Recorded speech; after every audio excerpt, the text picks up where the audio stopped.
Good morning, afternoon, and evening, ladies and gentlemen. And if you are seeing me for the first time, my name is Zachary Nolan. Carter Nolan is behind the camera. That is my brother. He edits the thumbnails. Appreciate him. I usually cover Jet stuff, but I also like to cover league-wide stuff, considering the Jets are doing nothing right now.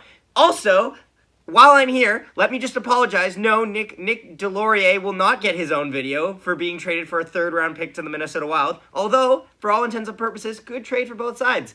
Now let's get to the reason you're here.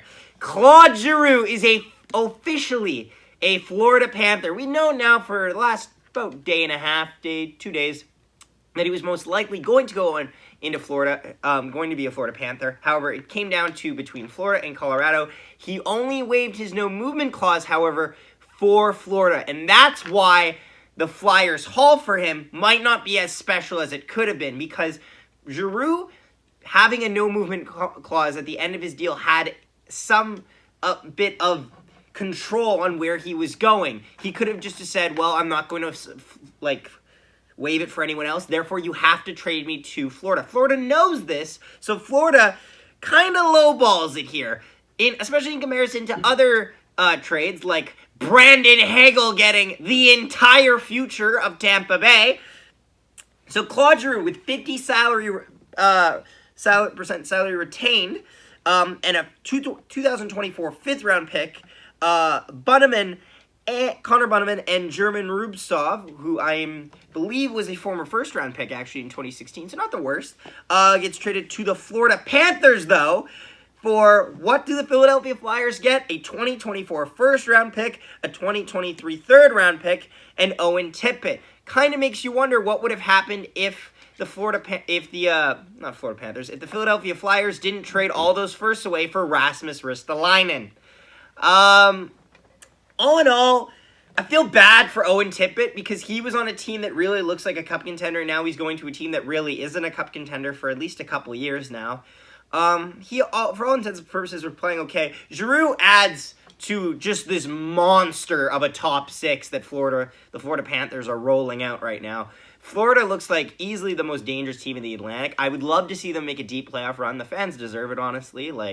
They've had such a competitive team now for the last 2 years especially. If I'm Philly fans, I'm disappointed because that's your captain. You want more for your captain. However, you were kind of in a bind here. Giroux had a lot of power here, and he knew where he wanted to play. And that's kind of something that you got to learn from. So in the future, maybe don't give a no-movement clause to the last year of a guy's contract. It probably isn't a deal breaker. You know what I mean? It probably isn't a deal breaker. For the last year especially. It's unfortunate because had he not had that, they could have traded him to anywhere. And I can guarantee that Colorado is totally willing to give them 2 first-round picks.